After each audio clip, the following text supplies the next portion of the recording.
Today I'm sharing Nixie Ness Cooking Star by Claudia MIlls, published by Holiday House. Here we go. 1. Come back, puppy noses, Nixie Ness scolded. She had just snipped a black jelly bean in half to make 2 candy noses for 2 puppy-faced cupcakes, and both noses had practically jumped off the kitchen counter and onto the floor. Her best friend, Grace Kinney, burst out laughing, and Nixie laughed too. She loved whenever she said or did something Grace thought was extra funny. Nixie and Grace had been best friends since their first day at Sunflower Preschool, when Grace had been crying and 2-year-old Nixie had taken her by the hand. As far as Nixie was concerned, the only thing better than baking cupcakes was baking cupcakes on a Friday afternoon with your best friend in the whole world. And the only thing better than that was decorating them to look like puppy faces, with 1 jelly bean eyes and noses and ears of pink taffy drooping down on either side of their frosted heads. Usually, Nixie's mother made Nixie and Grace eat healthy snacks after school, like celery and carrot sticks with hummus or apple slices spread with peanut butter. But for some reason, her mom had been willing to let them make a special snack today. She'd even taken them grocery shopping after school to get the ingredients. Let's use whole jelly beans instead, Grace suggested. That would be easier than trying to cut them in half. They can be puppies with really big eyes and noses, Nixie agreed. Like instead of Cocker Spaniels, they can be Cocker Nosels. Or instead of Welsh Corgis, they can be Welsh Nosies. Grace laughed again and licked peanut buttercream frosting with her fingers. You have chocolate frosting on your cheek, Nixie informed her. Grace swiped at the wrong cheek with her chocolate-covered finger. Now she had a big, dark smear across each cheek, matching the long, dark hair that Nixie thought was much better, much prettier than her own stubby, blonde braids. Well, you have chocolate frosting all over your nose, Grace said. Nixie went to look at herself in the glass door of the microwave. Grace followed. At the door of the microwave,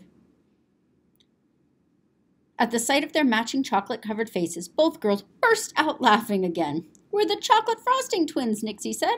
Lots of the kids in their 3rd grade class, including Grace, had parents who worked away from home. Some of the kids stayed at Longwood Elementary for the after-school program. Others took the shuttle bus to the YMCA or went to other places until their parents were ready to pick them up. Nixie felt lucky that her mom worked at home as a part-time website designer, so Grace could come to Nixie's house every afternoon. We still have 6 more cupcakes to do, Grace said, as they wiped the chocolate off their faces. Let's make some kitten ones, okay? The website Nixie had found on her mother's tablet showed pictures and instructions for kitten cupcakes, too. The puppy ones are cuter, Nixie told her. I think the kitten ones are cuter, Grace replied. Nixie stared at Grace. How could her best friend not see that the puppy cupcakes were the cutest cupcakes on planet Earth? But just yesterday, Grace had said that if her parents ever let her get a pet, she had changed her mind and wanted a cat, not a dog, even though she and Nixie had been begging their parents for a dog forever. They had already promised each other they'd share the dog, depending on which set of parents relented first. Nixie had 0 interest in sharing a cat. Do you know what Elsie said yesterday when we were lining up for library time? Grace continued. She's getting a kitten this weekend from the Humane Society, a kitten of her very own to keep. Nixie gave a shrug. Elise Sandia was in their class at school, and if she was getting a puppy, Nixie would have tried to think of yet another scheme to make her parents let her get one.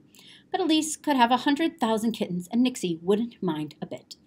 Well, you can make 3 kitten cupcakes, Nixie finally said, and I'll make 3 more puppy ones. It was silly to fuss over how to decorate the cupcakes on their special baking day. You know what I was thinking, Grace asked. What? Nixie asked, already picking up a spoonful of brown frosting to start in on her 3 puppy faces.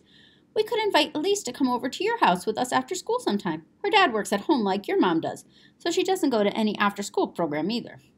Nixie stared at Grace again, longer and harder this time. Occasionally, as a favor for somebody's mom, another classmate came to Nixie's house after school, but those days were never Nixie's favorite. Why would Grace spoil their best friend fun on purpose? But before she could think of what to say in reply, her mother came into the kitchen. Oh, those are adorable girls, Nixie's mother pulled out her phone to snap some pictures of the girls standing next to the 2 cupcakes that looked most puppy-like. Nixie and Grace made normal selfies for the first photo and then hung out their tongues and held up begging puppy paws for the others until they both dissolved in a fit of giggles. As Nixie's mom returned the phone to the pocket of her jeans, her mouth twitched the way it always did when she was about to say something she wasn't sure Nixie was going to like. Why don't you take a little decorating break, she said. I have some news. It affects both of you. So Grace's mother said it was all right if I told you together. Nixie's chest tightened as she and Grace plopped down into chairs at the kitchen table. You know how I've been talking about finding a new job? Nixie relaxed. Her mother had been talking about getting a go-off-to-work job ever since Nixie started kindergarten. First, she was planning to look for a job at the public library because she loved books so much. Then she was going to apply for a job at Nixie's school because she loved kids so much. Nothing ever happened. Well, I heard this morning that I got the job I applied for back in August, her mother said. They want me to start right away, on Monday. Nixie and Grace exchanged stunned glances. What kind of job? Grace asked. A wonderful job working in a bookstore, and not just any bookstore, the new children's bookstore downtown. It did sound like the perfect job for a person who loved books and kids. Her mother looked so happy that Nixie wanted to be happy for her, too. But if this was really such a terrific thing, why had her mother's mouth been so twitchy? And what was going to happen after school? Nixie could hear her voice coming out squeaky. Will you work all day? Will Grace and I go to the after-school program? She'd bet anything there would be no baking of puppy or kitten cupcakes there, and the after-school teachers, like every grown-up they'd ever known, would tell her and Grace that it wasn't nice to play by themselves so much. They'd talk on and on about including others. Nixie didn't want to include others, unless the other was a dog. This after-school program is tons of fun, Grace offered, her face brightening. It really, truly is. Says who? Nixie asked.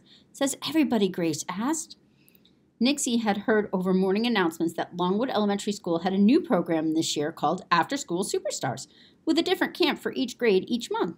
But she had barely listened to the details, knowing that she and Grace would never have to go to it.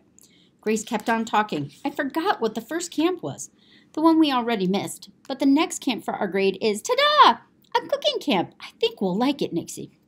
This was vastly worse than Grace saying she thought kitten cupcakes were cuter than puppy cupcakes, or wanting to invite Elise over to play. Actually, Nixie's mom said slowly. Actually what? Nixie tried to keep her voice from wobbling. Her mother hesitated before replying. Nixie, you're going to attend the after-school program. Grace's mother is making other plans. Nixie remembered that the reason Grace had started spending afternoons at Nixie's house in the first place was because the afternoon school programs cost too much. Nixie reached over for Grace's hand the same way she had done on the first day of preschool. Grace squeezed her hand tight. They decorated the last 6 cupcakes in silence. Nixie no longer cared that Grace was putting kitten whiskers made of strands of black licorice on hers. What did anything matter if they'd never be together at Nixie's house after school, just the two of them, ever again? When Grace's father picked Nixie up for a ride to their soccer game on Saturday morning, Nixie leaned across the back seat to hug Grace as if they had been apart for a month instead of a night. I wish you were coming to cooking camp too, Nixie whispered.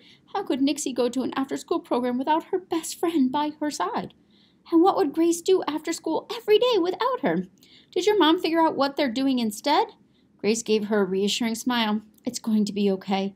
She found another friend's house for me to go to every day. Which friend? Nixie asked. My mom called Elise's mom. They've been coming to our church, and I'm going there. To Elise's house? With Elise and her kitten? Grace must have seen the tears welling in Nixie's eyes. I know, she said. I wish I was going to the after-school program with you. Nixie, I really do. Nixie knew Grace meant it, but right now, Grace didn't seem to be as close to tears as Nixie was. Having a new job was great for Nixie's mom. Playing with someone else's kitten was apparently okay for Grace. So the only person this was completely, totally, absolutely terrible for was Nixie. To continue the journey, stop by the library and grab a copy of Nixie Ness Cooking Star by Claudia MIlls. Thank you.